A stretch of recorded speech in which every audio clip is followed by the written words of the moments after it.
Hi and welcome to Create Love Arts. My name is Sharon and today we are going to learn how to do the double crochet. In my previous videos we learned how to do the single crochet and the half double, and now on to the most obvious of next choices, the double crochet. So the double crochet is a combination of both of the other ones really, and it's just a stitch it's taller than both the single crochet and the half double. And it is very widely used. You're going to see this a lot.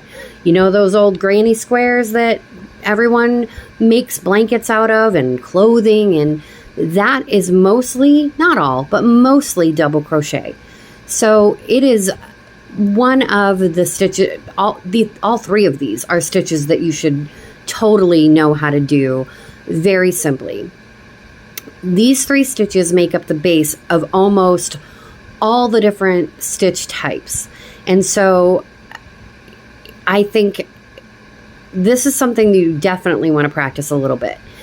It isn't any harder than the other two. It's just different. So first thing we do is you need a 4-weight cotton. Any cotton will do. I have the Peaches and Cream here for myself. I also have, I love this cotton.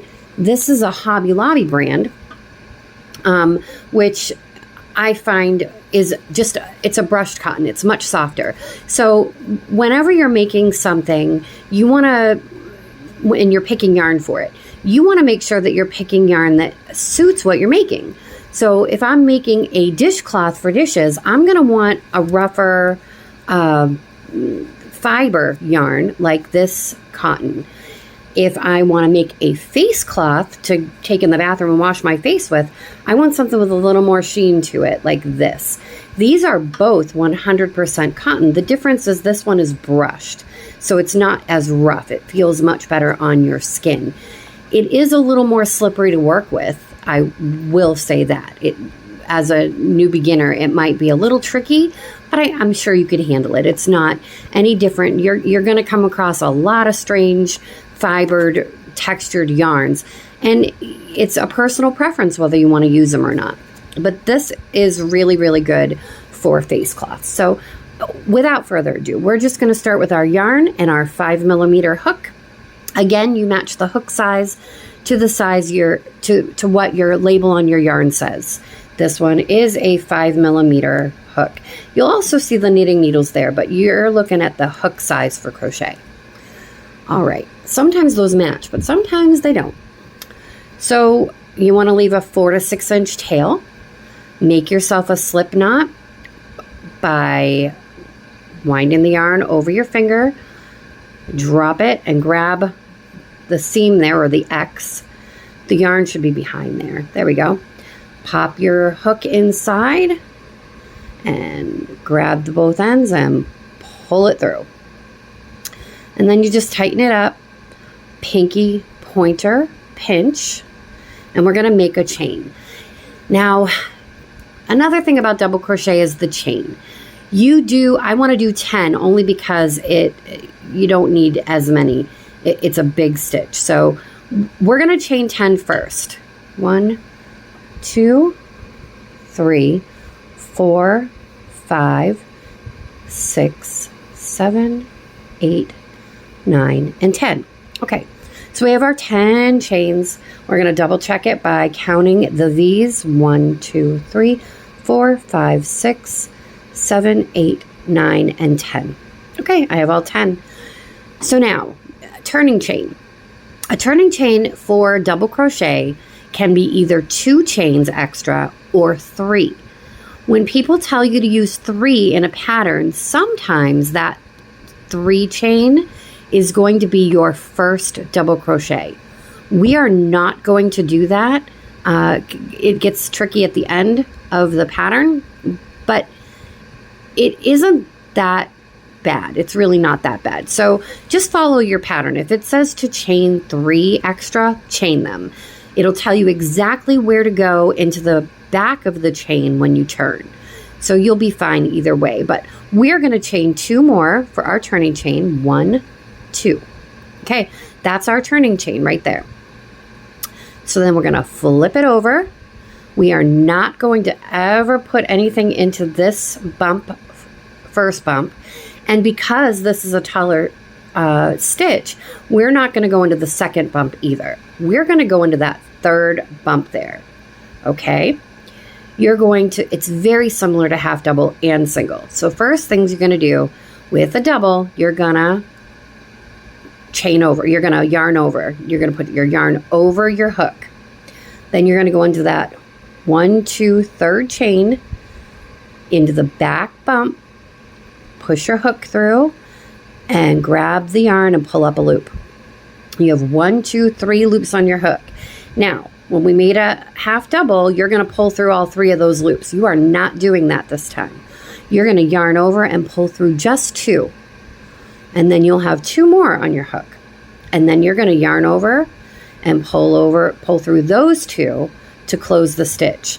That, very simply, is a double crochet.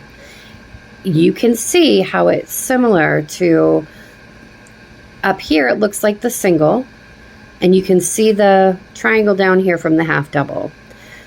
This little loop here, that turning chain, will not count when you are making your count across. You won't count that. Some patterns you do, so you do have to pay attention to that when they're talking about it in the pattern. But for us, we're not going to do that right now. We're going to try and keep it simple, which is pretty funny considering I have trouble with that sometimes. So you're going to yarn over. You're going to find the very next bump and go into that bump. Pull up a loop with the yarn. You have 3 loops on your hook. Yarn over and pull through 2. Yarn over and pull through 2 more. I'm going to move this camera down a little bit because I feel like it's way high right now. All right. So again, it's a very simple, after you learn the other 2, this one feels a lot simpler, I hope. So you yarn over your hook, go into the very next bump right there, just on the back there. Make sure you're not splitting that yarn when you poke that hook through. Yarn, wrap the yarn around that hook and pull it through to create a loop. You have 3 loops on your hook. Yarn over, pull through 2. 2 loops left. Yarn over, pull through both of them to close it. Now, I've been noticing that I hold, when I'm doing the taller stitches, I tend to hold the stitch as I'm working it. I do that out of habit, I'm sure, but also it keeps it more stable for me to maneuver. So if my fingers get up in your way, please leave a comment and I'll attempt to fix that for you. I'll try this next one not to do that. All right, so again, we're going to yarn over the hook, go in through that next bump on the chain, yarn over and pull through to have 3 loops on the hook, yarn over, pull through 2 loops, yarn over, and pull through the last 2 loops. And there we have it. That's what they look like. They are a nice tall stitch. They're used so frequently. This is going to be literally the most common thing that you're going to do. And there are many variations that they add in to make them even fancier. And so I think these ones are fun, especially if you already know the base stitch. It gets really fun. So I'm just going to finish out this row and then flip it around for you. I'm not going to go through the motions here. I'm just going to go through the motions. I'm not going to talk through it. I also wanted to touch on the hooks. There are different kinds of hooks, and I showed you some in that first video. But one of the things that I didn't mention, they can be different heights, and the hook itself can be a little different. It's preference. They'll work the same. So don't be afraid to try them. And if it's less expensive and that's what you want to go for it. You know, if you're just learning, you're just beginning and you're not sure if you want to, hang out and stick with this, then don't invest a whole ton of money into it. Do the bare minimum first. All right, so I'm coming up onto that last stitch here. And here we are. That last stitch, remember, that is our slip knot. You can see the bump is pretty defined on this one right there. And when we work into it, it will loosen, and that's okay because we can tighten it right back up. Just make sure that you are working into that last bump or your count will be wrong. So I'm going to get me into this last bump, pull up a loop, 3 loops on that hook, yarn over, pull through 2, yarn over, and pull through 2 more. And then again, see, we made that bump big, or we made that stitch pull out. We're just going to tighten her back up. Just give it a tug. It'll go back. All right. Now with these, just like, I'm going to take this hook out because it's going to get a little awkward for me. Also, here's a quick trick. Wrap the loop around your index finger when you're counting, and then you're not going to drop it. It's something I do occasionally just to keep it centered on me because I find that hook a little bit hard to maneuver. All right, so we're going to count up. We don't count this loop down here because that's our turning chain. You see that? That's just part of the chain. We're going to count that as nothing. So we've got 1, 2, 3, 4, 5, 6, 7, 8, 9, and 10. Okay? 10. Now, with double crochets, this is the coolest part for me. I always count up here on everything else. With double crochets, you really can just go 2, 4, 6, 8, 10 because they're so defined. They're so much taller. I think I'd like to show you another little quick cool thing about the double crochet before we turn this. I'm going to grab this yarn. This, I've already wadded it up a bit, but it's just a marled yarn. It gradually goes into different colors. With double crochet, this makes it extremely well defined.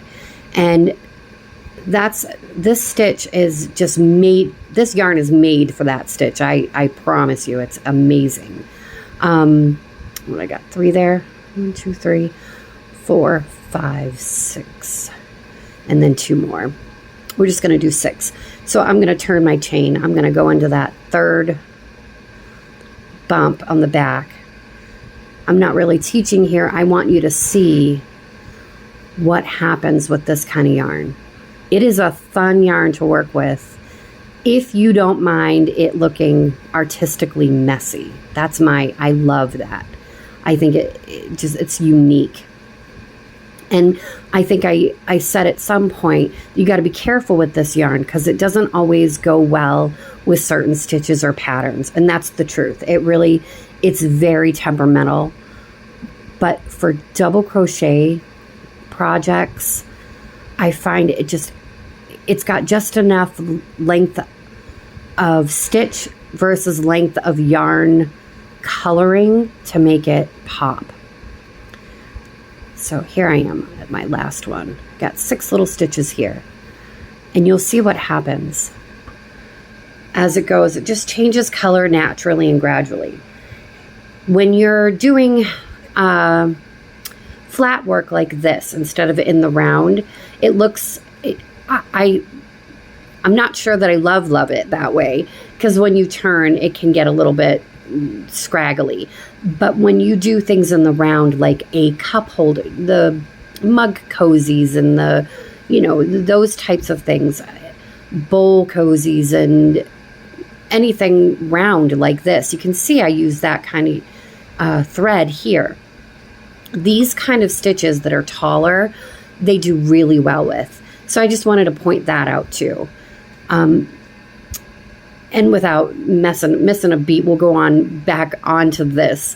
So I'm just gonna get my yarn back in here. Actually, I'm gonna put my hook back in here before I wad anything up. Pinky, pointer, pinch, and I pulled my yarn back tight. Now I'm gonna turn my work because we hit the last part. Okay, here's the anatomy of the back. This is very similar to how your half doubles are going to look at the top, and your singles to a degree. But you can see how defined they are. They're a really nice stitch. I really do like them. All right, and just like the turning chain at the beginning, we're just going to chain 2. 1, 2. And again, sometimes people will tell you to chain 3 here and skip that first hole. I'm not doing that just because I prefer to do it this way. I find the edge gets straighter, or actually I like the edge bumped out more for a border. So we're not doing that, but you can, okay? So don't be confused when you see that. It will come up. So then you're going to wrap that hook, pop right into that very first hole there in the stitch. Make sure you have the V from the loops on the top, okay? Yarn over and pull through. You have 3 loops on your hook.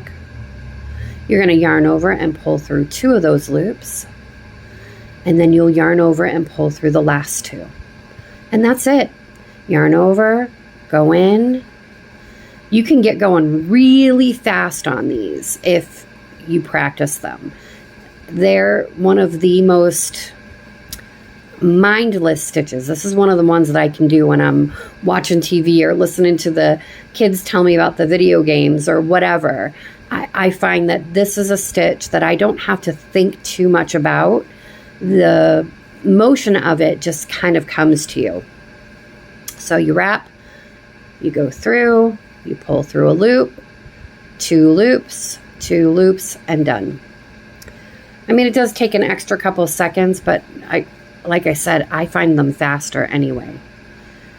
So you wrap it, and you see how I'm just trying to use my fingers to help myself along. I pinch down here to keep that stitch straight. I use, when I'm using the yarn and I need to wrap the yarn, I use my finger too. It's preference, it's comfort level, and whatever you're comfortable with is fine. The one thing you don't want to do is this. You don't want to pull this so tight that when you go into this stitch and you don't pull too much up, and when you're trying to pull through those times, I mean, you have to struggle. And that's too tight. And you can see the difference between this stitch and that stitch that I pulled too tight. It is a pretty noticeable difference when you do that. That's what I'm talking about when I say tension. You don't want it too tight, and you certainly don't want to do this either. You don't want to go in and leave it loosey-goosey like this either. Because look, it's not as defined. You can see very clearly the difference between that loose one and that one. So let's take that back out. And I've been pulling these, doing them and pulling them out so you can see how easy it is to just correct your mistake. So going in, 2 and 2. Now, did I do them all this time? Let's find out. Okay, we are not counting this down here. Just the loops that we can see up here. That one does not count. So we 2, 4, 6, 8, and 10. Oh my gosh, I did it. One of the other things you can do, and this is one of the things I was mentioning earlier, you can count these stitches from the front. Don't count that chain though, because that is not a stitch. That's the chain, unless stated in the pattern. So we've got 2, 4, 6, 8, and 10. Perfect. All right. So like I said, double crochet is pretty easy once you know the other 2. The main thing you have to remember is just keep that tension at a good spot. You don't want it too tight. You don't want it too loose. And the chain. In a pattern, it will tell you whether or not that chain counts. If it does count, you treat it just like any other stitch, including when you turn around. So I'm going to show you how that works. Say I'm going to turn again, and they told me to chain 3. Okay, and that the chain 3 does count as a stitch. I'm not going to put a stitch here if that's the case, or my count will be wrong. So I'm going to go right into the very next stitch and make my double. Okay, now it looks funny here, but wait until I get around. I'll show you why some people do it. Once we get to the end here and flip this over, you're going to see that there is a straighter edge on your project. And that's awesome if you're not doing a border. But when I'm doing a border, I want something to work into on the side, and that's why I don't do that. I like that little extra bump. It gives me some room to work. Again, preference. So that should be our 10th one. I wasn't counting. Again. All right, so I got, now that one I'm going to count this time. 2, 4, 6, 8, and 10. So now when I come back over and I'm working on this side, I'm going to count. We're going to do the 1, 2, 3. This is going to be that first stitch that if they say that, you go into the, not this one, this one. There's 1. So that's going to be 2 there. And now we've got 3. My little light went out. Pardon me for a second. Turn that light back on. 4,